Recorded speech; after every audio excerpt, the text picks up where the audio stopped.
Segundo de Crónicas 31-32. Segundo de Crónicas 31. Al finalizar todo esto, los israelitas que se encontraban allí fueron por las ciudades de Judá y rompieron las estelas, destruyeron las aserás y derribaron los altares y los lugares altos que había en Judá, en el territorio de Benjamín, de Efraín y de Manasés. Luego los israelitas regresaron a sus ciudades, cada uno a sus posesiones. Ezequías restableció los turnos de los sacerdotes y de los levitas según su función, y asignó a cada uno, sacerdotes o levitas, la misión correspondiente en relación con el holocausto, el sacrificio de comunión, el oficio del culto, la acción de gracias y las alabanzas en las puertas del campamento del Señor. El rey destinó parte de sus bienes a los holocaustos, a los de la mañana y a los de la tarde y a los de los sábados, novilunios y solemnidades, como está escrito en la ley del Señor. También ordenó al pueblo, a los habitantes de Jerusalén, que entregaran la parte correspondiente a los sacerdotes y levitas para que pudieran dedicarse de lleno a la ley del Señor. En cuanto se divulgó esta orden, los israelitas ofrecieron en abundancia las primicias del grano, del aceite, de la miel y de todos los productos del campo, y trajeron además el diezmo de todo.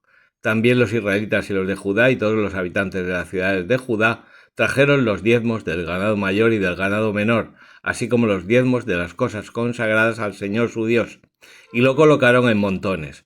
El tercer mes comenzaron a apilarlos y el mes séptimo terminaron.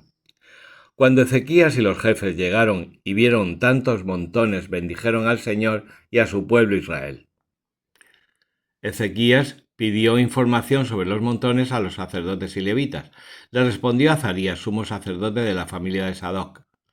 Desde que se comenzó a traer al templo la ofrenda reservada, hemos comido hasta la saciedad y todavía queda en abundancia, porque el Señor ha bendecido a su pueblo. Lo sobrante está en estos montones. Entonces Ezequías ordenó que preparasen almacenes en el templo del Señor, y así se hizo. Depositaron con detalle las ofrendas reservadas al Señor, los diezmos y las ofrendas consagradas. Al frente de todo esto estaba el levita Conanías, y en segundo lugar su hermano Semeí, Yehiel, Azacías, Nahat, Asael, Yerimot, Yozabad, Eliel, Yismaquías, Mahat y Benaías estaban a las órdenes de Conanías y de su hermano Semeí, por mandato del rey Ezequías y de Azarías, prefecto del templo. El levita Coré, hijo de Yimná, portero de la puerta oriental, se ocupaba de las ofrendas voluntarias a Dios y distribuía las ofrendas reservadas y las cosas santísimas. Dependían de él en las ciudades sacerdotales Eden, Minjamín, Josué, Semaías, Amarías y Secanías, encargados de la distribución detallada entre sus hermanos, grandes o pequeños según sus turnos, en concreto entre los varones registrados desde los 3 años en adelante. Todos estos estaban cada día en el templo para sus funciones según su encargo y con su turno. El registro de los sacerdotes se hacía según sus familias y el de los levitas de 20 años para arriba según sus encargos y sus turnos. Eran registrados con sus familias, mujeres, hijos e hijas de toda la comunidad, pues debían consagrarse con fidelidad a las cosas sagradas.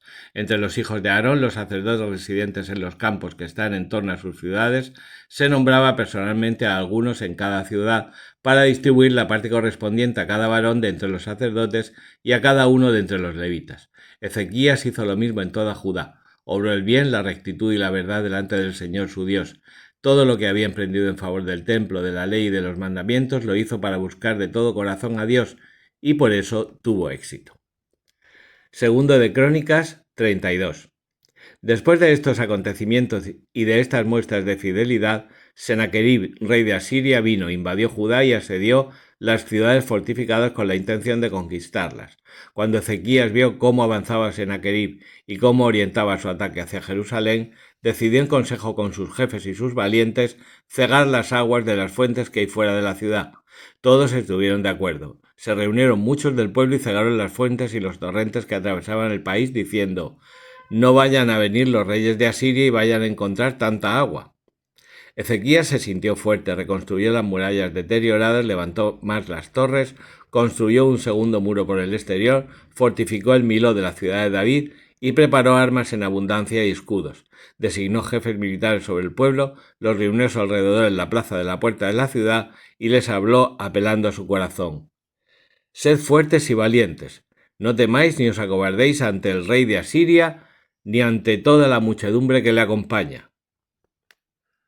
Con nosotros hay alguien más grande que con ellos. Con ellos está un brazo de carne, con nosotros el Señor, nuestro Dios, que nos ayudará y luchará con nosotros.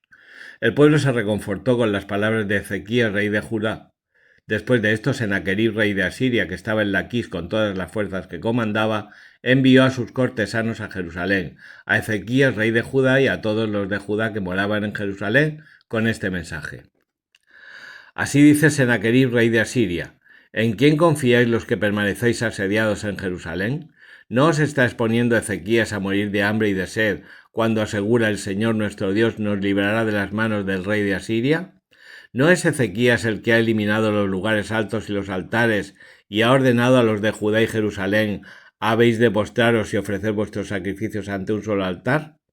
¿Todavía no sabéis lo que hemos hecho nuestros antepasados y yo con los pueblos de todos los países? ¿Han podido los dioses de esas naciones librar de mis manos a sus propios países?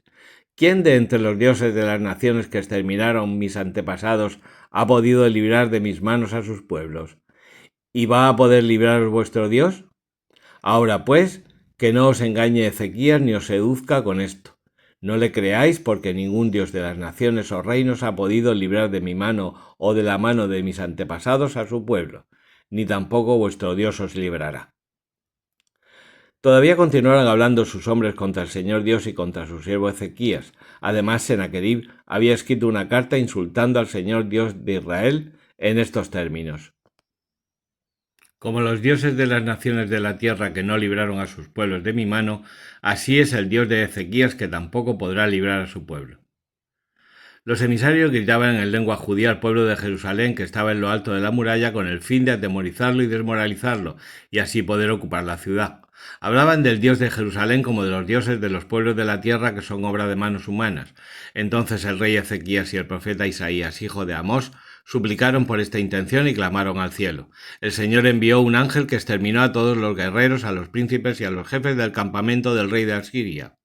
Este se tuvo que volver avergonzado a su país, y cuando entraba en el templo de su Dios, alguno de sus hijos, salidos de sus entrañas, lo mataron a espada.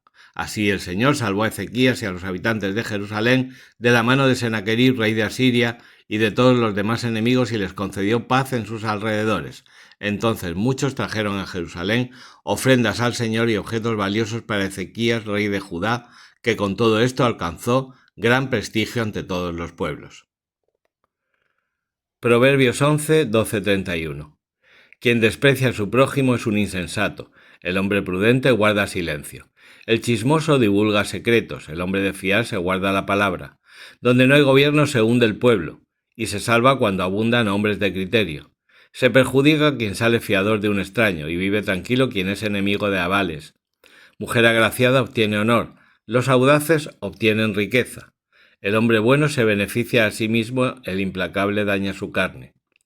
El malvado consigue ganancia engañosa. Quien siembra justicia, recompensa segura. Quien persevera en la justicia vivirá. Quien persigue el mal morirá. El Señor abomina un corazón retorcido y le complace una conducta íntegra. A fin de cuentas, el malvado no quedará impune, pero el linaje de los justos se salvará. Anillo de oro en hocico de cerdo es la mujer hermosa pero sin inteligencia. Anhelo de justos es solo el bien, y esperanza de malvados la ira. Hay quien reparte y se enriquece, y quien ahorra demasiado y se empobrece. Alma generosa prosperará, quien sacia la sed será saciado.